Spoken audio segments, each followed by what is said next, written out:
C'est vraiment un honneur de présenter au séminaire à l'IRSPUR. Moi, je me rappelle, je fais mon doctorat à l'Université de Montréal et j'assistais régulièrement à toutes les présentations. Puis, je suis vraiment honorée de me retrouver en avant de vous dans le cadre de ces séminaires. Alors aujourd'hui, je vais vous parler des guichets d'accès aux clientèles orphelines. Puis, depuis le 11 avril, on fait des réformes à toutes les sauces et on a changé cette innovation, du moins de nom et de certains attributs. Alors maintenant, on appelle ça les GAMF, les guichets d'accès aux médecins de famille. Alors, on pourra en reparler dans l'histoire. Alors, on joue beaucoup avec les acronymes. Je vais probablement souvent dire GACO, qui est les guichets d'accès aux clientèles orphelines, qui maintenant s'appelle les GAMF, mais je commence à essayer d'intégrer la nouvelle symbolique au niveau de la nouvelle nomenclature, mais je vais peut-être utiliser les deux au fil de la présentation. Juste pour commencer, la problématique d'affiliation à un médecin de famille, bon, c'est une problématique très criante au Québec. On a juste à regarder la presse une fois par semaine, puis on se le fait rappeler. Il y a le projet de loi 20 aussi qui met des incitatifs très forts à ce qu'il y ait une affiliation avec, ici au Québec, les médecins de famille. Alors, c'est une problématique québécoise qui est très élevée. Puis, il faut faire attention à la différence entre déclarer avoir un médecin de famille dans les sondages, aussi dire « je suis affilié à un médecin de famille », qui est vraiment plus une inscription formelle. Vous savez qu'avec le projet de loi 20, les médecins de famille ils ont un objectif d'avoir 85 de la population qui soit affiliée à un médecin de famille d'ici le 31 décembre 2017. Alors, c'est vraiment un objectif très ambitieux. Puis, on partage quand même cette problématique avec d'autres provinces au Canada. Je sais que c'est important de le dire. Le Québec, on est les moins performants sur cet indicateur, mais sachez que les autres provinces ont aussi cette problématique d'affiliation à un professionnel de la santé. Puis d'autres contextes, comme par exemple en Angleterre, si vous essayez de soumettre un article puis ils comprennent même pas votre problème d'être affilié à un médecin de famille, parce que eux, si tout le monde est affilié à un médecin de famille, ce n'est pas nécessairement une problématique. Mais revenons au Québec québécois. On a mis en place en 2009, on s'est dit, bon, ben, il y a vraiment une problématique importante d'affiliation à un médecin de famille. Beaucoup de gens se cherchent un médecin de famille. Alors, puis ils font des appels dans les différentes cliniques. Fait que l'idée, c'est de centraliser les demandes de patients orphelins, puis de centraliser les offres. Vraiment de créer un guichet d'accès centralisé. Et à l'époque, il y avait des centres de santé de services sociaux, il y avait des centres des C3S. Alors, on s'est dit, avec aussi leur responsabilité populationnelle, on va mettre en place ce mécanisme de jumelage qui était géré à l'échelle locale. Les patients s'inscrivaient ou ça pouvait être des références des patients qui cherchaient un médecin de famille. L'idée étant, on va faciliter l'offre et la demande.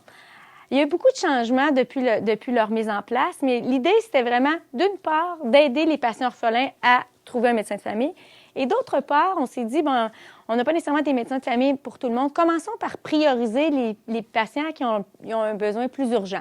Alors, on a établi un système de priorisation qu'on disait P1, priorité 1, c'est un patient qu'une infirmière jugeait qu'il avait besoin d'un médecin de famille dans des délais très rapprochés. On pouvait parler de moins d'un mois, puis ainsi de suite. Il y avait une évaluation, mettons, priorité 5. Il y avait une évaluation infirmière qui jugeait qu'il n'y a pas de délai recommandé, il n'y a pas d'urgence, mais éventuellement, on peut passer à un jeune en bonne santé. Il y avait l'idée de prioriser selon les besoins jugés avec une évaluation infirmière et aussi qui était aussi visé selon un questionnaire si on déclarait avoir des problématiques de vulnérabilité médicale. Sachez qu'à la Régie d'assurance maladie du Québec, la RAMQ, on a une liste de 19 cas de vulnérabilité qu'on appelle, mais c'est de la vulnérabilité vraiment définie de manière médicale. Par exemple, est-ce que le patient souffre d'ENPOC? Est-ce que le patient souffre d'un diabète? Fait que ou est-ce que le patient est âgé de 70 ans et plus sans autre maladie chronique connue? Alors, sur cette liste exhaustive, on est associé à vulnérable. Puis si le patient est vulnérable, on donne maintenant des incitatifs additionnels pour des prises en charge. Il y a tout un système complexe de rémunération qui est pondéré avec l'inscription. Et aussi, dans nos guichets d'accès aux clientèles orphelines, dans les GACO, il y avait des incitatifs différentiels selon si le patient avait un des 19 cas de vulnérabilité, 20 cas, puisque le 20e, c'est être âgé de 70 ans et plus, ou non. Alors, on a joué beaucoup sur ces incitatifs financiers ponctuels. L'idée, c'est si vous prenez un médecin prend en charge un nouveau patient via ce mécanisme-là, il pouvait avoir, là, les montants ont changé, mais initialement, c'était 100 $ pour un patient. Je vais aller voir après, je vais vous les dire, mais c'était vraiment l'idée, on va faciliter avec un petit incitatif financier ponctuel pour les jumeler, puis on pense que l'hypothèse derrière de jumeler un patient avec un médecin de famille, ça va permettre une meilleure accessibilité et certainement une meilleure continuité. Mais on met sur un jumelage, puis on s'attend à ce que ces résultats-là puissent arriver. Alors, sur cette évaluation, j'ai obtenu une subvention du FRSQ qui était justement d'évaluer l'implantation et les effets des guichets d'accès aux clientèles orphelines. Alors, si vous vous intéressez, je vous invite à lire le protocole de recherche.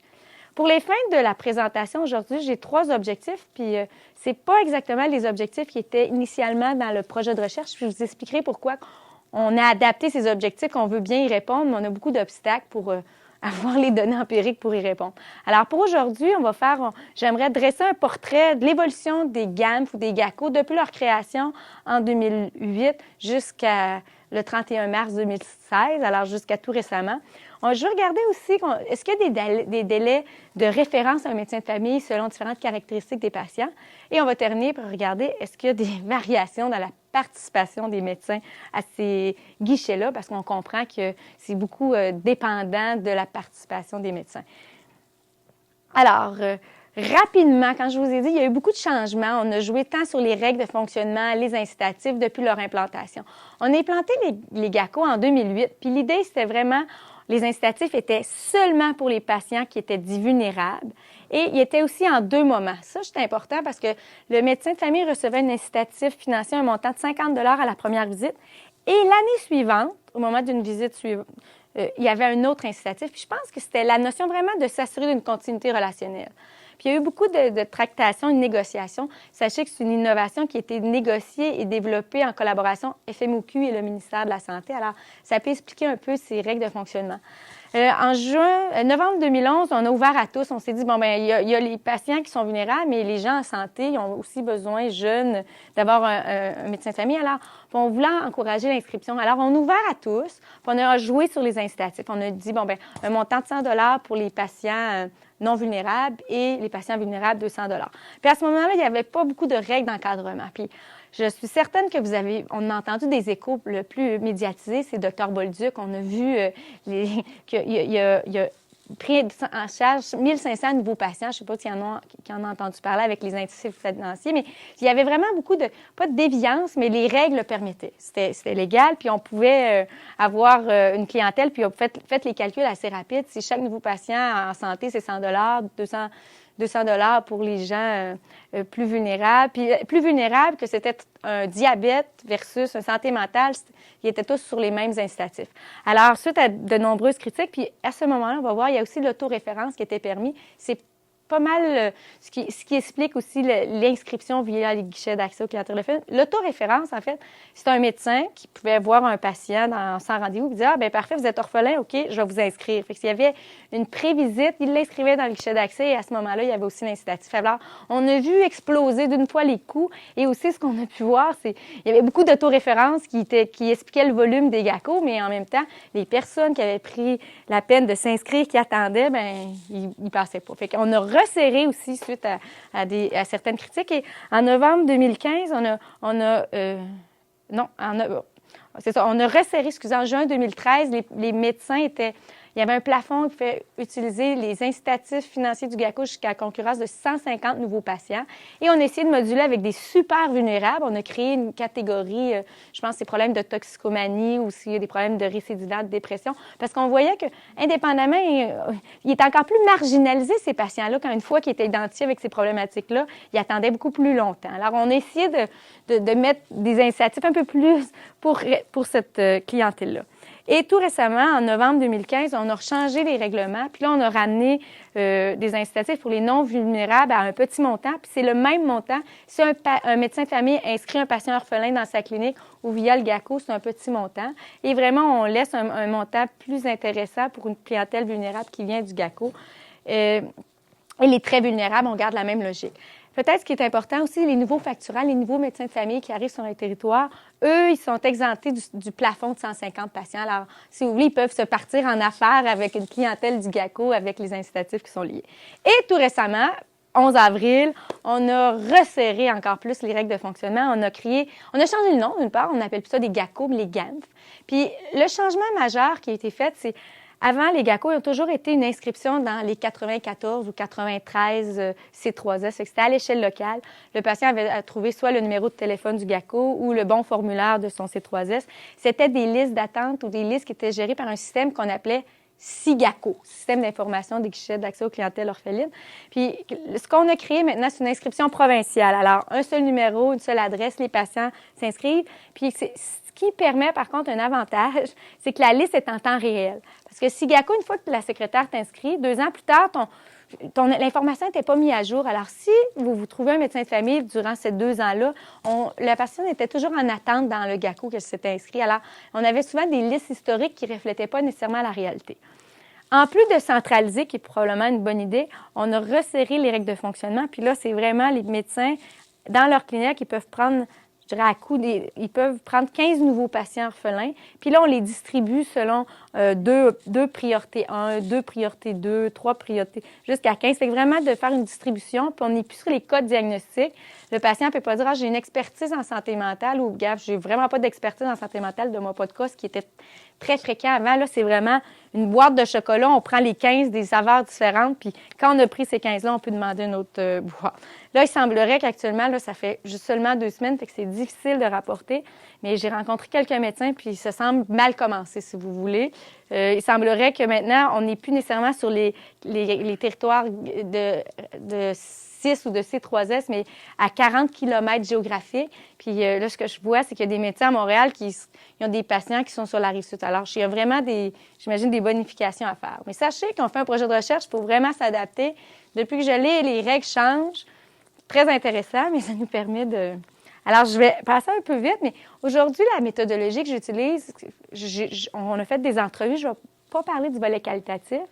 On attend toujours les données de la RAMQ, alors je ne pourrais pas parler des données de la RAMQ, mais je vais vous parler des données qu'on a fait, du données de monitorage sur le système SIGACO, le défunt système SIGACO, parce qu'il a cessé son existence le 11 avril 2016. Mais toute fin, j'ai eu la chance d'avoir des codes d'accès privilégiés et j'étais branchée sur les données jusqu'à tout récemment, alors ça me permet de vous faire un portrait intéressant de l'évolution depuis leur création. J'ai commencé en 2009 parce qu'il y a quand même une année, le temps que tout le monde se branche jusqu'à tout récemment. Et on a fait aussi une analyse, un zoom-in qu'on appelle de 5 GACO au Québec, qui nous permet, avec des ententes et le respect éthique, d'avoir vraiment les données fines. Qu'est-ce que c'est les cas de vulnérabilité? Quels sont les délais de participation des médecins? Que c'est vraiment logé dans les systèmes locaux et non agrégé au niveau provincial. Alors, c'est ce qu'on va vous présenter aujourd'hui. Alors, l'évolution. Selon vous, combien de patients via les GACO ont été jumelés à un médecin de famille depuis leur existence? C'est près de 300 000, 500 000? Est-ce qu'il y en a qui ont le goût de s'essayer? 550? 750? Vous êtes prêts. En fait, c'est presque 1 million. On était à 960 000, puis ça, c'est le 31 mars 2016, qui ont vraiment été jumelés via un mécanisme. Mais rappelez-vous qu'il y a eu un moment de grande abondance. Là, quand il y a les règles de fonctionnement, un médecin qui prenait 1500 patients, là, il y avait du volume.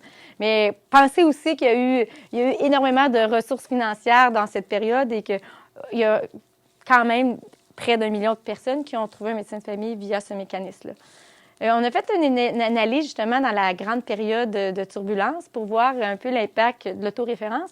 Mais aujourd'hui, cette étude s'arrêtait en 2014. Alors aujourd'hui, je me permettrai de vous présenter les données jusqu'à le 31 mars 2016. Alors, ça, c'est les données à l'échelle provinciale. C'est tout le Québec, puis c'est depuis leur existence. Notez que là, c'est les périodes. Alors, les systèmes, le ministère de la Santé et les organisations fonctionnent sur 13 périodes financières par année. C'est à peu près l'équivalent de 28 jours. Fait que dans le fond, chaque période, là, je ne les ai pas mis en année, mais on voit la période d'autoréférence. Clairement, là, ça l'explique le grand volume. Le volume, c'était de l'autoréférence des gens. On voit les non vulnérables, c'est le bleu foncé. On voit que c'est vraiment majoritairement des jeunes, en tout cas des personnes sans problématique de santé qui ont été jumelés via ces mécanismes-là. Ce qu'on voit aussi, quand même, il y a une tendance. Quand on a resserré les règles de fonctionnement, on voit qu'il y a clairement eu une diminution, ce qui est normal. On a enlevé l'autoréférence possible. Mais sachez qu'on a ajouté un petit code à la RAMQ qui est possible d'avoir un petit incitatif moins intéressant pour inscrire un patient orphelin dans son bureau. Mais pour passer dans le GACO des patients qu'on ne connaît pas via ce mécanisme centralisé, on voit que ça continue quand même, puisque ça continue d'inscrire des patients via ce mécanisme-là, mais c'est beaucoup, beaucoup moins fréquent qu'avant, pendant la période, je ne vais pas dire la période Bolduc, mais à cette époque. Alors, on voit le projet de loi 20, il y en a beaucoup qui disent que ça l'a changé, puis ça va dans les deux directions. Il y a des GACO qui disent, écoute, on sent la pression d'inscrire, les médecins appellent pour prendre des nouveaux patients, puis il y en a d'autres qui sont plus mitigés, ils inscrivent, mais vraiment en parallèle du GACO. Alors, ça sera à voir. Je pense que ça, c'est intéressant. Particulièrement dans le contexte actuel, il y a une pression très forte à inscrire des patients. Est-ce qu'on le fait via un mécanisme centralisé qui est là pour ça? Je pense qu'il faut se donner un peu de temps pour pouvoir porter ces jugements-là. Mais ce qu'il faut se rappeler, c'est qu'il y a un certain volume, les GACO, puis c'est assez stable dans le temps. Puis ce qu'on voit aussi, c'est selon ce que je vous ai dit, les priorités identifiées par l'infirmière. Priorité 1 qui est très, très urgent versus priorité 5, jeunes et en santé. Quand je vous disais ce qui explique dans la période d'abondance, on pourrait l'appeler ainsi, c'était vraiment des gens non prioritaires qui ont été inscrits via ces mécanismes-là. Puis tout récemment, pour les priorités 1, c'est stable. Puis ce qu'on voit, c'est rare des priorités 1, c'est souvent des contacts personnalisés. Le coordonnateur médical va appeler un médecin, écoute, il y en a un qui c'est urgent, puis souvent on réussit à les placer, c'est un faible volume. Puis c'est assez stable. Puis les priorités 5, ça demeure qu'on en jumelle aussi en volume, mais sachez aussi que la population est quand même, il y a plus de non-vulnérables que de vulnérables. Et maintenant, une grande question. Selon vous, combien de personnes sont inscrites, je dirais aujourd'hui, mais là, moi, j'utilise SIGACO, fait que je vais vous expliquer la nuance, là, mais combien de personnes, en date du 11 avril, pouvaient être inscrits dans un des 94 GACO au Québec? Ça, c'est vraiment des gens qui, à quelque part, ont pris une démarche de « je suis orphelin et j'aimerais être inscrit à un médecin de famille ». Avez-vous une idée? Vulnérable ou non? Vulnérable ou pas. C'est le patient orphelin qui a fait une démarche, soit lui ou un professionnel autour de lui qui l'a inscrit. 400 000. Oui, on n'est pas loin de ça. Puis, dans le fond, le 6 avril, quand j'ai pris une photo dans le système SIGACO, il y avait 85 000 patients qui étaient inscrits, qui étaient en attente. Mais là, j'ai une nuance importante à faire parce qu'on a dit que ce système-là, il était basé sur une historique. Puis le 11 avril, on a créé les GAMF qui donnent une version en temps réel parce qu'on est branché à la RAMQ. Maintenant, le GAMF est logé dans la RAMQ. Fait qu'on est capable de savoir en temps réel si le patient a un médecin de famille ou pas. Alors, ce qui est rapporté dans les médias, j'ai pas accès direct, mais vraiment, c'est rapporté que cette journée-là, Dr Barrett, il dit que il y a 100 000 patients qui étaient orphelins qui sont disparus parce qu'on a mis à jour les listes d'attente. Fait qu'on tomberait à 359 000. Et aussi, ce qui est rapporté, c'est que depuis le 11 avril, le nouveau système qui a été lancé, il y a eu 56 000 inscriptions en 2 semaines. Alors, je pense qu'on a mis les listes à jour, mais en même temps, on l'a publicisé, ce qu'on n'a pas toujours fait. Alors, un seul numéro unique. Alors, je pense que ça va être très, très, très intéressant de monitorer.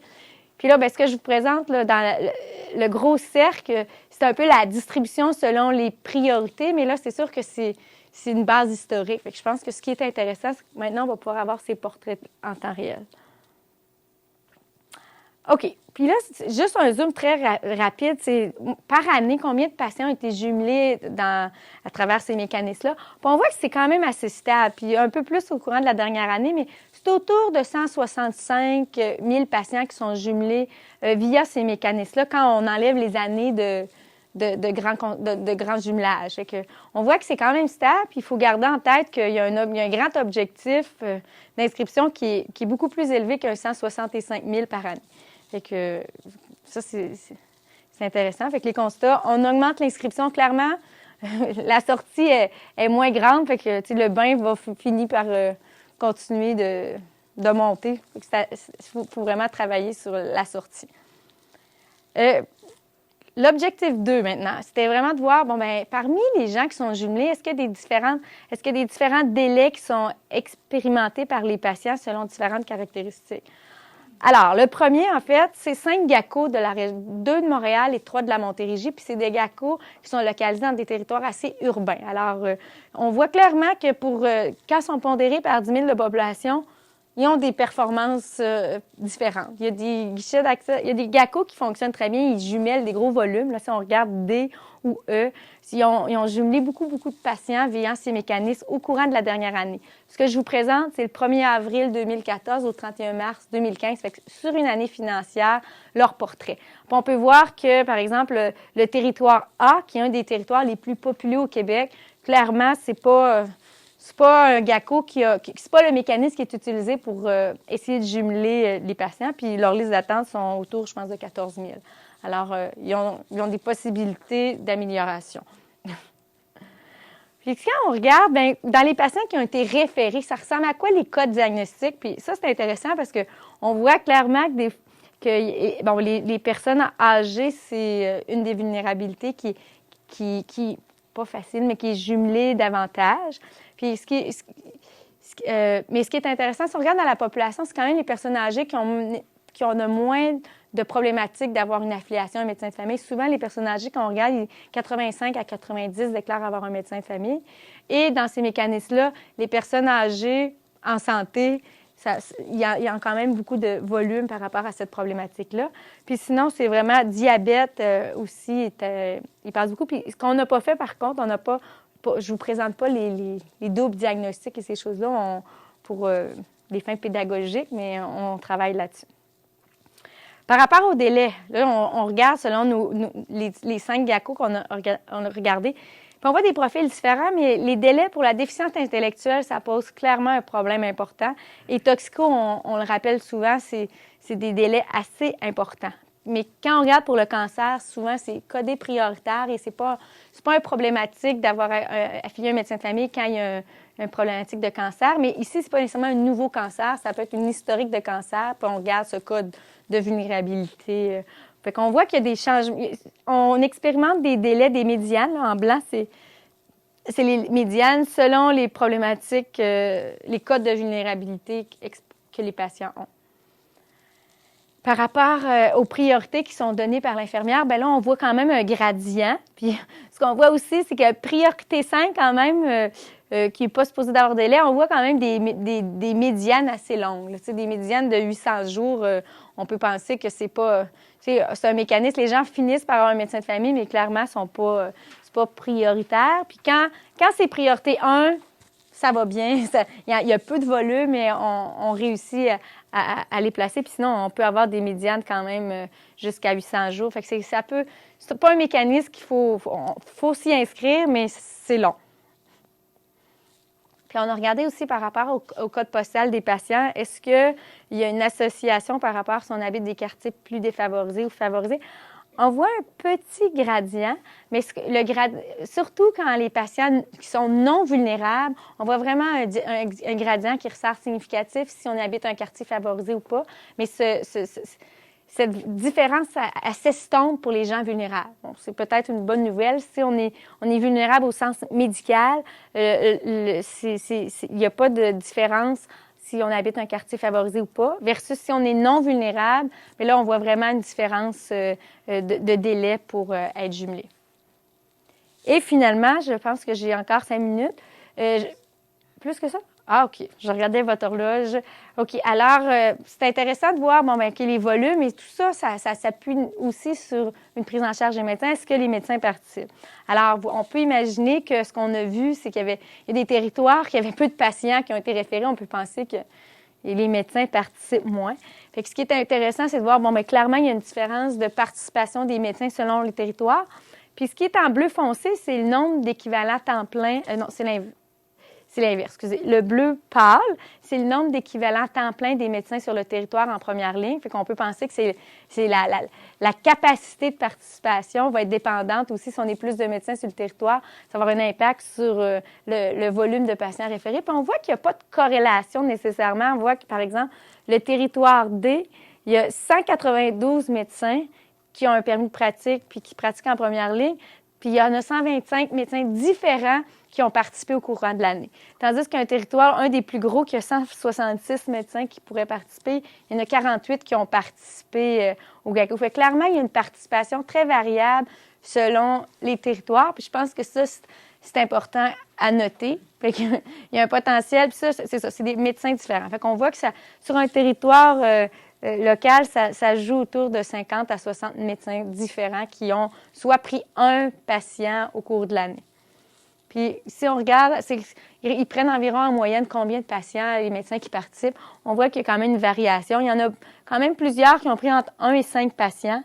Et et quelques-uns qui ont pris 50 patients et plus. Fait que là, on est en train de regarder qu'est-ce qui est corrélé avec l'âge de pratique, leur permis de pratique. Est-ce qu'on voit une association? Puis ce qu'on remarque, c'est que les médecins plus âgés, c'est vraiment eux qui expliquent le grand volume de patients qui sortent de ces GACO-là. Même, il y a des grands participants âgés de plus de 60 ans. Probablement que c'est eux qui ont plus de temps consacré à la première ligne. Et je sais que le mot d'ordre de la FMOQ, peu importe, il faut inscrire. Fait que si vous avez une possibilité, même si vous prenez votre retraite dans quelques années, le mot d'ordre, c'est d'inscrire. Puis nous, dans nos chiffres, on voit que les médecins plus âgés inscrivent davantage. Et là, on est en train de faire des sous-analyses pour les jeunes facturants parce que eux, ils ont, d'une part, là, c'est nouveau, là, je pourrais pas te dire quel mois, là, mais ça vient de commencer, peut-être juin, en tout cas, à venir, les nouveaux médecins facturants ont l'obligation maintenant de prendre 500 nouveaux patients inscrits au courant de la première année. Fait que clairement, ça va avoir un impact. Est-ce qu'ils les prennent ailleurs ou ils se dirigent vers le GACO? Mais c'est sûr que ça change la donne de manière importante aux nouveaux facturants. On n'a jamais vu ça, là. C'est vraiment une obligation d'inscrire 500 patients par médecin de famille. Alors, on peut penser qu'il va y avoir un effet sur les GANF, mais c'est une hypothèse qui n'est pas encore validée. Et pour terminer, je souhaitais prendre quand même une minute pour mentionner comment, qu'un chercheur, ça peut être difficile et laborieux d'avoir l'accès aux données de la RAMQ. Juste pour raconter mon histoire à titre de chercheur dans ce projet-là, un de mes principaux objectifs, c'est d'évaluer l'effet des GACO sur l'utilisation des services médicaux. Fait qu'est-ce que le fait qu'on est jumelé, qu'est-ce que ça a comme impact sur l'utilisation auprès de leur médecin de famille, la consommation de services auprès de l'équipe dans laquelle le médecin pratique et aussi sur l'urgence. Parce que mon projet est financé aussi sur le programme Continuum sur les urgences. Fait que c'était un peu logique aussi, puis intéressant. Alors, dès le dépôt au comité éthique, j'ai déposé à la commission d'accès à l'information, puis la commission d'accès à l'information, j'ai rapidement un oui, pas de problème, parfait, j'ai déposé à la RAMQ. À la RAMQ, ils me disent, parfait, ça va prendre un petit peu de délai. Puis ça, c'est en juillet 2015. Il me rappelle, il dit, ah oui, parfait, on peut vous les fournir. Je pense, puis là, il dit, mais votre formulaire de la commission d'accès à l'information, ça dit, je pense, mettons, novembre 2014. Alors, je peux vous donner les données de novembre 2014. J'ai dit, mais on est rendu une année plus tard, là. J'ai dit, je veux pas perdre la dernière année, là. J'ai dit, moi, c'est important. Déjà que c'est long, les analyses, j'aimerais vraiment avoir des données à temps opportun. Fait que la RAMQ dit, bien, pas de problème. Retournez à la commission d'accès à l'information, demandez un amendement. Moi, j'ai appelé la journée même. J'ai appelé à la commission d'accès à l'information. Elle dit, ah oui, madame, on comprend très, très bien ces petits. Parce que je dis, si on fait de la recherche appliquée, moi, ça me prend une année à analyser. J'arrête des données il y a 2 ans. C'est beaucoup moins intéressant. Ah oui, on comprend bien, mais demandez un amendement à votre comité éthique. Parfait. J'ai demandé un amendement au comité éthique. 2 semaines de délai, le comité éthique, là, chapeau dans le processus. Rappel à la commission d'accès à l'information. Parfait. Ils ont dit, ah oui, on comprend votre intérêt. Ils m'ont donné l'approbation. Je retourne à la RAMQ. Bon, bien, il dit, parfait, on va regarder votre dossier. Là, je me suis promenée. Puis là, quelques mois plus tard, il me rappelle, là, ça fait pas très longtemps, en août cet été, il m'appelle, bonjour, on est rendu à votre dossier. Je dis, bon, parfait, je suis prête. Il dit, ah, mais vous aviez estimé à 500 000 patients. Puis là, avec ce qu'on regarde, parce que maintenant, j'avais les données un peu plus à jour, puis j'avais écrit septembre au lieu de juillet. Je me suis dit, je vais me prendre 2 mois d'avance. Il dit, là, c'est parce que votre échantillon est rendu à plus d'1 million de personnes. Fait qu'il faudrait qu'il y ait un amendement à la commission d'accès à l'information. Là, j'ai respiré. Et là, je me suis dit, bon, bien, parfait. Là, j'ai dit, là, comme chercheur, je peux pas me priver de 500 000 patients parce que c'est quand même une puissance statistique intéressante. Puis une fois que je serai dans les données de la RAMQ. Alors là, j'ai déposé à la commission d'accès à l'information. Ils m'ont dit, ça va vous prendre 2 à 3 semaines. Alors là, ça fait depuis février, ça fait 2 fois que je les rappelle. Puis elle m'a toujours dit, mais madame, c'est déjà déposé, on est en attente, j'ai tout fait de mon possible. Et là, entre-temps, ça fait 2 fois que la RAMQ me téléphone, me dit, on est prêt, là.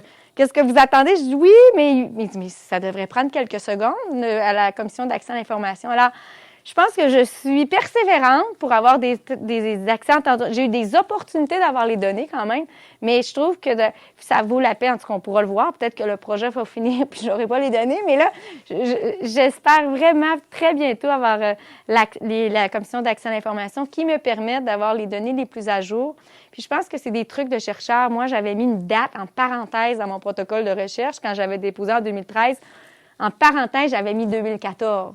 Puis c'est ces amendements-là, au lieu de dire les données les plus à jour seront analysées, c'est ces petits détails-là que j'apprends qu'il faut vraiment jouer sur les mots qui nous permettent à prendre plus grande marge de manœuvre. Mais bon, je ne sais pas si ma persévérance va me donner, mais j'ai l'impression qu'au moins d'avoir 1 million de personnes avec cette banque de données-là et de pouvoir voir l'impact sur l'urgence, l'utilisation, les taux d'assiduité va être un terrain de jeu empirique extrêmement intéressant.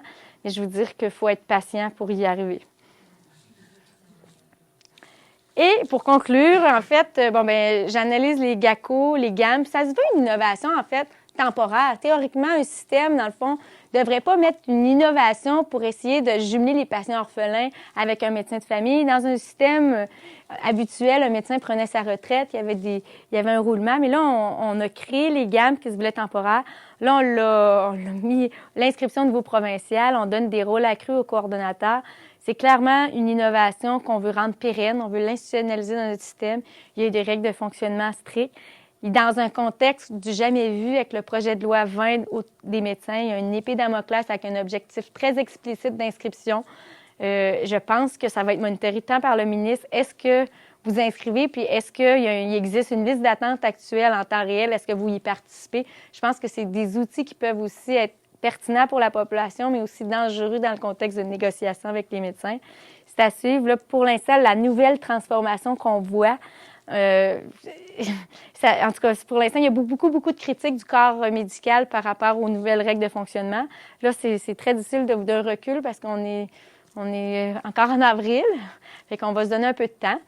Dans mon projet de recherche, on fait une évaluation d'implantation de 4 GACO. On a fait des entrevues, là, on fait des entrevues avec des médecins dans le processus de changement. Alors, c'est pas facile. Puis on a eu la transformation des GACO, des C3S en 6. Alors, d'identifier nos partenaires, mais inquiétez-vous pas, le volet qualitatif va être couvert avec beaucoup de variables de changement.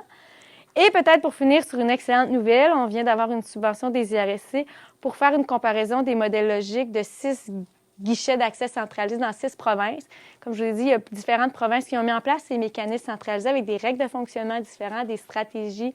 Alors, on va regarder le Colombie-Britannique, le Manitoba, l'Ontario, le Québec, l'île du Prince-Édouard, petit guichet, et il me manque une Nouveau-Brunswick. Alors, on vient d'avoir...